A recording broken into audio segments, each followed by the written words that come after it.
Hello everyone, welcome back to my channel. Hope you all are fine.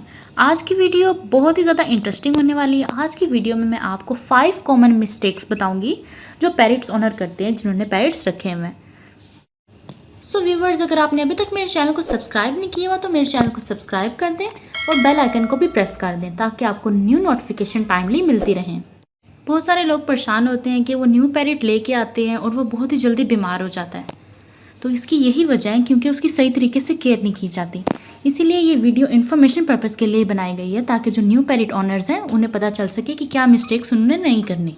First mistake जो कि बहुत ज़्यादा parent owners करते हैं जिन्हें यूजुअली इस चीज़ का आइडिया नहीं होता, वो होता है घर का बना हुआ खाना, यानी कि जो होम फूड होती है जिसके अंदर सारी ऑयली फूड या शुगरी फूड आ जाती हैं, ठीक है, या फिर सॉल्टी फूड आ जाती हैं। तो ये हमने पैरेट्स को बिल्कुल नहीं देनी। इससे पैरेट्स की हेल्थ ख़राब होती है, इससे इनके फैदर गिर सकते हैं। हमें शॉर्ट टर्म में तो इसकी कॉन्सिक्वेंसेस का पता नहीं चलता, लेकिन लॉन्ग टर्म में जाके हमें बाद में इस चीज़ का इल्म होता है कि ये पैरेट्स के लिए बहुत ही ज़्यादा हार्मफुल होती हैं। आई नो जो पैरेट्स ओनर होते हैं वो अपने पैरेट्स से बहुत ज़्यादा प्यार करते हैं और वो जो खुद खाना खाते हैं वो अक्सर ऐसे ही हो रहा होता है कि वही खाना वो अपने पैरेट्स को भी दे रहे होते हैं। लाइक अगर वो कोई पराठा वगैरह खा रहे हैं तो वही अपने पैरेट को दे देंगे। जैसे कहते हैं कि पैरेट को चूरी देनी चाहिए, लेकिन वो उसके लिए बिल्कुल अच्छी नहीं होती। एक तो उसमें ऑयल होता है और दूसरा इसके अंदर शुगर होती है, दोनों ही पैरेट की हेल्थ के लिए हार्मफुल हैं। तो हमने क्या पैरेट को देना है, हमेशा अपने पैरेट को हमने देने हैं फ्रूट्स, वेजिटेबल या फिर सीड्स। सीड्स के अंदर इनके जो मिक्स फीड आती है, जैसे जिसके अंदर सनफ्लावर सीड्स होते हैं, पंपकिन सीड्स होते हैं, जो बाजरा वगैरह होता है, ये जो मिक्स फीड हमें मिल जाती है मार्केट से इजीली अवेलेबल होती है। तो हमने अपने पैरेट को हमेशा वो देनी है और जो घर का खाना है वो हमेशा अवॉइड करना है। और मिस्टेक नंबर 2 जो बहुत से पैरेट ऑनर्स करते हैं वो ये होती है कि वो पैरेट तो ले लेते हैं लेकिन पैरेट को टाइम नहीं दे पाते। और अगर आप अपने पैरेट को टाइम नहीं दे सकते ना, तो मैं आपको यही एडवाइस करूँगी कि आप पैरेट मत लीजिए, क्योंकि जो पैरेट होता है ना उसे हमेशा टाइम की ज़रूरत होती है। उसके साथ अगर आप टाइम स्पेंड नहीं करेंगे ना, उसके साथ अगर आप बेसिकली जो टॉकिंग के पैरेट्स होते हैं, जैसे ये मेरे पास एक रॉ पैरेट है, ठीक है, और ये वाला जैसे रिंग नेक है, ये टॉकिंग करने वाले पैरेट्स हैं। अगर हम ये पैरेट्स लेते हैं ना तो इन्हें हमें टाइम देना पड़ता है। अगर हम इन्हें टाइम नहीं देंगे तो ये पैरेट्स डिप्रेशन में चले जाते हैं और क्या करते हैं, अपनी फैदर प्लकिंग करना स्टार्ट कर देते हैं। जैसे आपने अक्सर देखा होगा बहुत सारे पैरेट्स होते हैं उन्होंने पूरे बॉडी के फैदर्स प्लग कर लिए होते हैं। तो ये इसी वजह से होता है कि वो डिप्रेशन में होते हैं और ये इनका एक साइन होता है अपना, यानी कि फ्रस्ट्रेशन निकालने का। तो अगर आपने पैरेट रखना है तो आपने हमेशा उसे टाइम देना है। और अगर आप टाइम नहीं दे सकते तो आप ऐसे पैरेट लीजिए जिन्हें टाइम की मैक्सिमम ज़रूरत नहीं पड़ती, जैसे कि बजीज़ होते हैं या लव बर्ड्स होते हैं।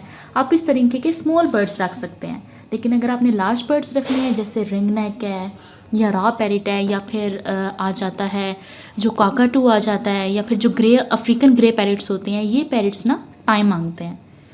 और थर्ड जो कॉमन मिस्टेक आती है वो है पैरेट का केज। आप पैरेट तो ले लेते हैं एक्सपेंसिव, लेकिन आप पैरेट के केज के ऊपर इन्वेस्टमेंट नहीं करते।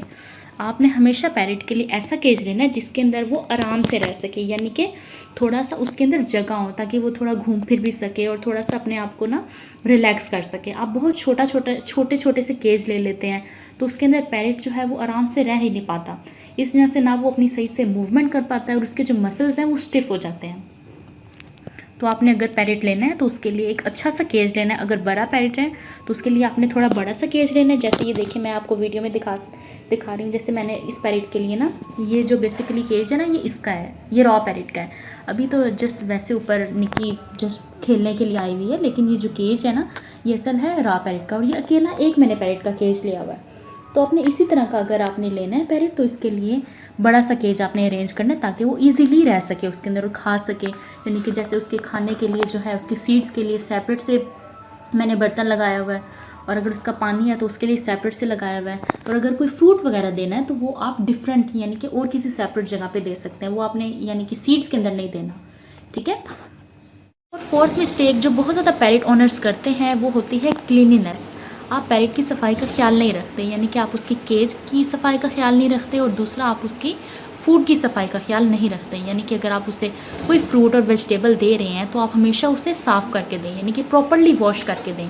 क्योंकि आपको पता है जो फ्रूट्स होते हैं हमारे और वेजिटेबल्स होते हैं, इसके ऊपर पेस्टिसाइड का स्प्रे किया जाता है जो पैरेट की हेल्थ के लिए बहुत ही ज़्यादा हार्मफुल है।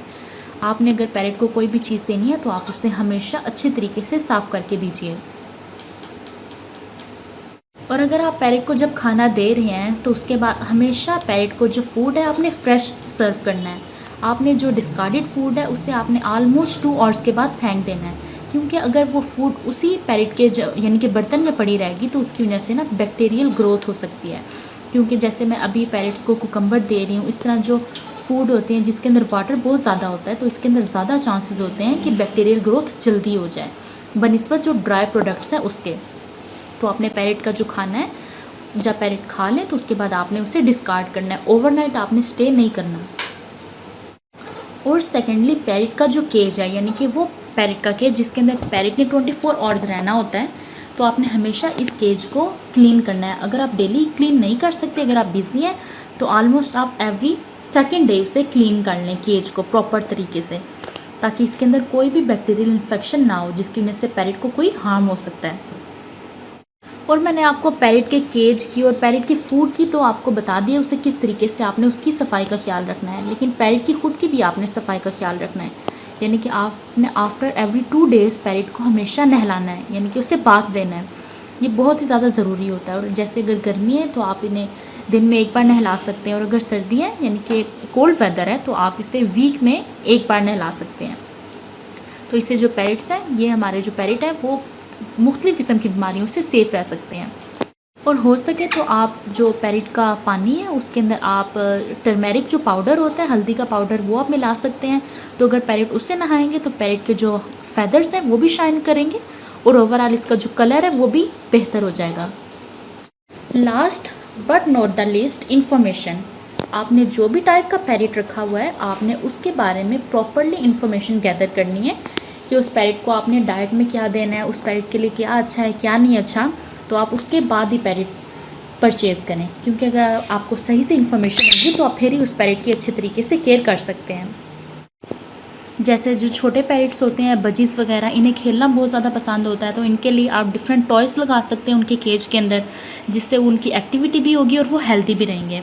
जैसे ये बड़े पैरेट्स हैं, जैसे रा पैरेट हो गया, काकाटू वगैरह हो गया, तो ये बड़े पैरेट्स होते हैं, इन्होंने मैक्सिमम टॉकिंग करनी होती है, तो इन्हें आप अच्छे तरीके से टाइम दें ताकि ये बिल्कुल डिप्रेशन में ना जाएं और हेल्दी और एक्टिव रहें। सो व्यूअर्स, इस वीडियो में मैंने आपको वो सारी मिस्टेक बताई हैं, कॉमन मिस्टेक्स हैं जो कि पैरेट ओनर्स करते हैं, न्यू पैरेट ओनर्स। तो आप इन मिस्टेक को अवॉइड कीजिए ताकि आपका पैरेट हेल्दी और एक लंबी ज़िंदगी जी सके। सो व्यूअर, अगर आपको वीडियो अच्छी लगी है तो वीडियो को लाइक करें, शेयर करें और सब्सक्राइब करें ताकि आपको न्यू पैरेट की वीडियोस टाइमली मिलती रहें। सो मिलते हैं नेक्स्ट वीडियो में। Till then take care, bye bye, Allah हाफिज़।